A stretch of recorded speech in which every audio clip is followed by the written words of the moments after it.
When grace becomes your greatest comeback, welcome to the Soft Girl Era podcast, hosted by LeAnne Dolce, pronounced Dolce, like sweet softness whispered in French. This is the sacred space where strong Black women unlearn survival, rediscover softness, and reclaim the joy, rest, and freedom they deserve without guilt, without apology, and without explanation. Today, I had the profound honor of sitting down with Dr. Angel Williams, founder of Highly Blessed Divine Ministries and author of the transformative 31 Day Self Reflection Journal. Dr. Williams is not just a voice for the voiceless, she is a living testament to the power of faith, resilience, and grace. Through her ministry, her writing, and her unwavering commitment to healing, she has touched countless lives, reminding us all that no matter how many times we are knocked down, God's grace enables us to rise again. Her work is a beacon of hope for those navigating domestic violence, betrayal, grief, and the silent battles that so many of us carry in the shadows. She has turned her pain into purpose, her trials into testimony, and her wounds into wisdom that is healing thousands. Dr. Williams is proof that you can be broken and still become a builder of hope for others. And what I learned from Dr. Williams during our conversation is something I believe every single one of us needs to hear right now. Here's the truth nobody tells you when you're in the thick of it, when you're holding it all together, when you're the one everyone leans on. When you've mastered the art of looking fine while falling apart, nobody tells you that survival mode has an expiration date, that the cape gets heavy, that the smile starts to crack.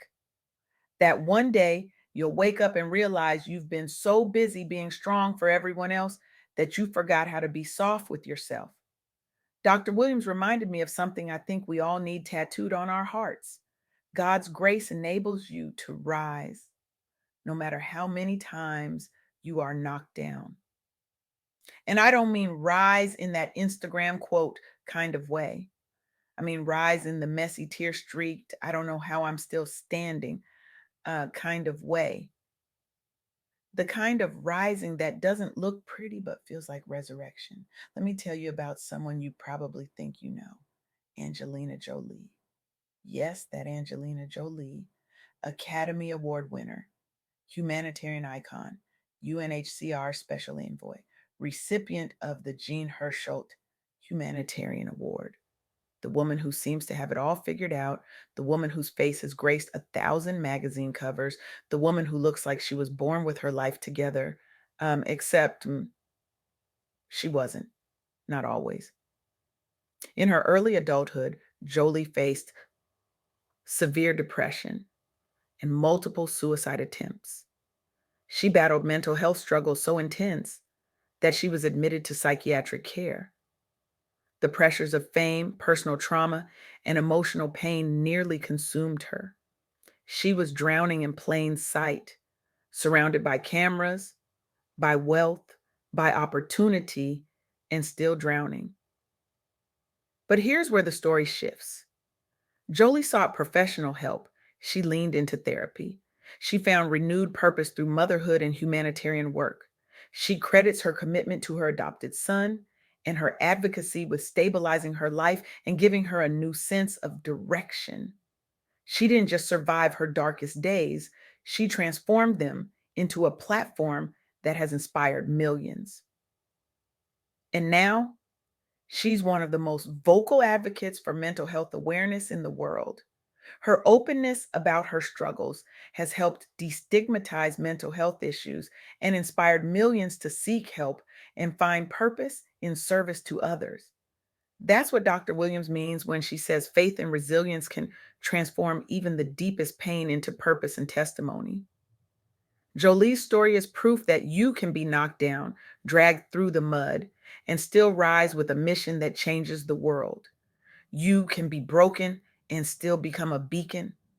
But let's talk about the battles that don't make headlines, the ones that happen behind closed doors, the ones that leave scars nobody sees, the ones that don't get red carpets or award speeches. There's a story published by the NSPCC about a child they called Angel.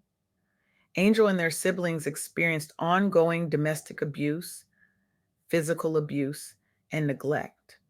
Their home environment was marked by repeated violence and instability, leading to significant emotional and psychological trauma. Every day was a war zone, every night was survival, every moment was a question of whether they would make it through. But intervention changed everything. Social services stepped in. A child in need plan was implemented. Angel and their siblings received protection, support, and resources for recovery. The story highlights the importance of early intervention, consistent support, and trauma informed care for children exposed to domestic violence.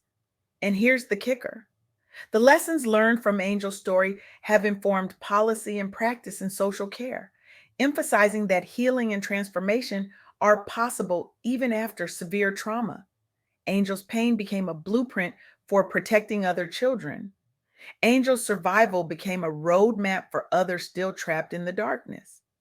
Angel's story underscores the silent battles many face and the critical role of community and professional support in breaking cycles of abuse. It's a reminder that you are never alone in your battles, even when facing silent struggles such as domestic violence, betrayal, or emotional storms. There is hope, support, and the unwavering love of God. Dr. Williams knows this intimately. Her ministry was born out of her own journey through domestic violence and betrayal in ministry. She didn't just survive it, she turned it into a platform for healing, empowerment, and spiritual growth. She created resources like the 31-day self reflection journal to help others embrace their journey of spiritual and personal growth. She took the pieces of her shattered life and built a sanctuary for others still bleeding. Because here's the thing: your story and your healing matter, not just to you, to everyone who's watching, to everyone who's struggling in silence, to everyone who needs to know that if you made it through, maybe they can too. Let me introduce you to Nashanta Forrest, founder of Healing with Twinkle. After the loss of her child, Nashanta transformed her pain into a ministry of support and empowerment. Healing with Twinkle is a faith driven platform supporting Black families coping with grief and trauma, inspired by the legacy of Nazi T. Baker. Nashanta didn't let grief have the final word. She turned her mourning into a movement. The Black community often faces unique barriers to mental health support, compounded by generational trauma, grief, and the stigma surrounding emotional vulnerability. For too long, we've been told to be strong, to pray it away, to keep it together, to smile through the storm.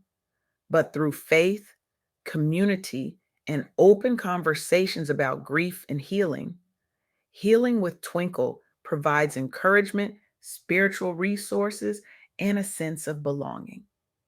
The platform has reached thousands, offering workshops, support groups, and inspirational content tailored to the Black community's needs.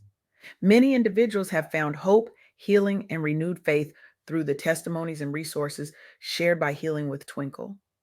Nashanta's story echoes Dr. Williams' commitment to turning trials into testimony. It's a reminder that purpose beyond pain is not just possible, it's powerful. It's proof that your pain is not wasted if you allow it to become a pathway for someone else.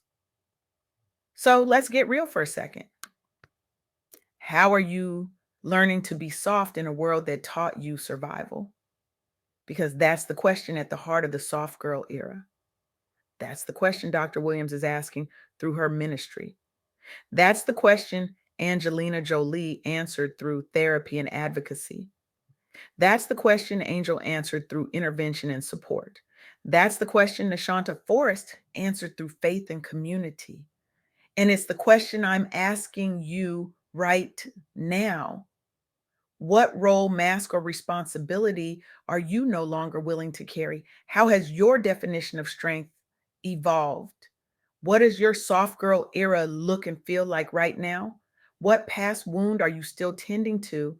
And what's helping? How are you actively creating space for joy, rest, and boundaries?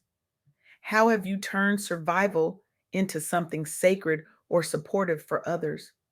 Dr. Williams told me something during our interview that I can't stop thinking about.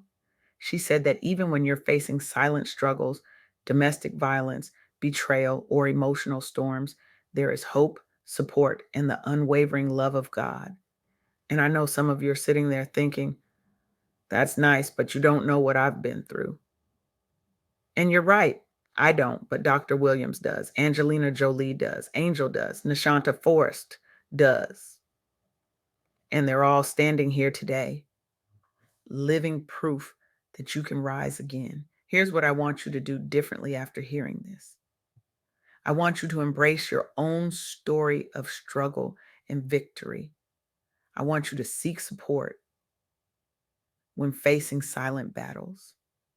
I want you to take one concrete step toward healing, whether through prayer, journaling, or reaching out to a trusted community or professional. Just one step. That's all, not 10, not 100, and just one. Because here's the secret nobody tells you: healing isn't a sprint, it's not even a marathon.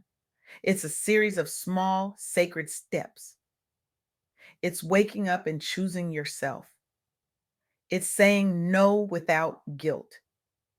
It's setting boundaries without apology. It's resting without explanation. It's embracing healing, wholeness, softness, and emotional honesty. Dr. Williams created the 31-day self-reflection journal for exactly this reason: to give you a tool for those small sacred steps, to help you embrace your journey of spiritual and personal growth, to remind you that your story and your healing matter. And I want you to feel something right now.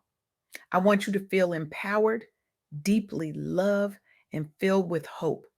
I want you to know that no matter the depth of your pain or the weight of your challenges, you can rise again through faith, resilience, and the grace of God. Because that's what Dr. Williams taught me. That's what Angelina Jolie's story teaches us. That's what Angel's story teaches us. That's what Nashanta Forrest's story teaches us. Grace is not just a theological concept, it's a lifeline. It's the thing that catches you when you fall.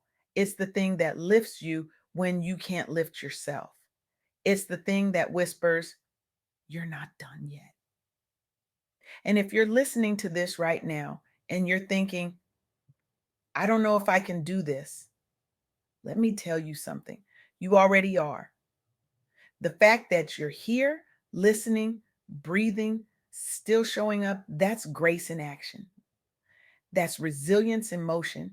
That's faith doing its work. So here's my challenge to you: drop the cape, redefine strength, embrace softness, heal in real time, protect your peace as a practice, turn your pain into purpose. And remember, you are never alone in your battles.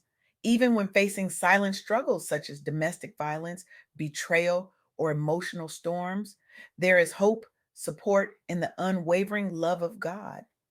Dr. Angel Williams is living proof, and so are you. So here's what I need you to do right now.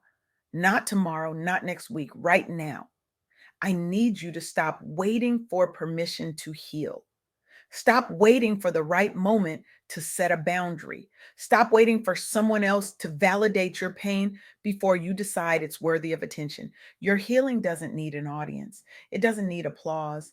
It just needs you to show up for yourself the way you've been showing up for everyone else. I need you to pick up a journal, write one truth you've been too afraid to say out loud. Reach out to one person who makes you feel safe. Say no to one thing that drains you. Rest for 1 hour without guilt. Pray one prayer that isn't about someone else's needs, just one. Start there, because the world doesn't need another version of you running on empty. The world needs the version of you that is whole, rested, soft, and free. The version of you that has tasted grace and decided to live like it. The version of you that knows your worth isn't tied to your productivity or your performance or your ability to carry everyone else's burdens. Grace isn't just something that catches you when you fall. Grace is the thing that reminds you that falling doesn't disqualify you from rising, that breaking doesn't disqualify you from becoming, that surviving doesn't disqualify you from thriving. And when you rise, and you will rise, you won't just be standing.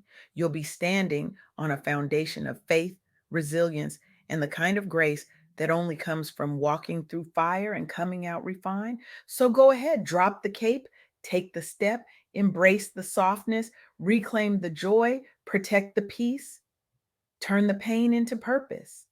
Your soft girl era is waiting. Your comeback is calling. And grace is just getting started.